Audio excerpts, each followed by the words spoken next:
এরপরে পা দিয়ে না, পা এমনি আরে দিচ্ছেন? ভাই ওর পরে পা দিলি তো ফুটো হয়ে যাবে। আচ্ছা ভাই, এটা হচ্ছে আমাদের এটা গ্লাস কাপ ছোট সাইজ।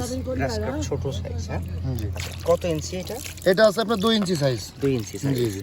আচ্ছা, এই গ্রাস কাপ কি হচ্ছে আপনার মিশ্র চাষ করা যায়? হ্যাঁ 12 মানে সব মাছের ভিতর করা যাবে সব এগুলো। মাছের। জি।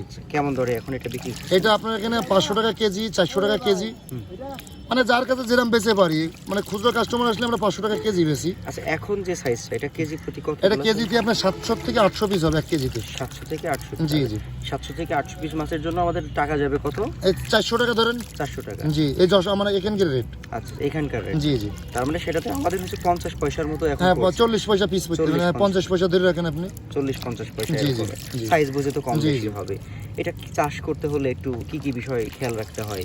এটা বা খাবার-দাবার যেহেতু করে? একটু ছোট মাছ তো, এটা 2 বেলা খাবার দিতে হয়। আচ্ছা, 2 বেলা খাবার না দিলে এই মাছে তো আসতেই হবে। এখন কি খাবার দেওয়া যাবে? এতে ফিট খাবে, খোল খাবে, মানে আপনি ভুসি খাবে, যা দেবেন তাই খাবে। আচ্ছা, যাই হোক। আমরা গ্লাস কাপ দেখলাম, এরপরে হচ্ছে কি মনোসেক্স। এরপরে মনোসেক্স দেখাবো, তারপর আরেক সাইজ বড় গ্লাস কাপ দেখাবো। গ্লাস কাপের আরেকটা বড় সাইজ। জি, জি। আচ্ছা, ঠিক আছে।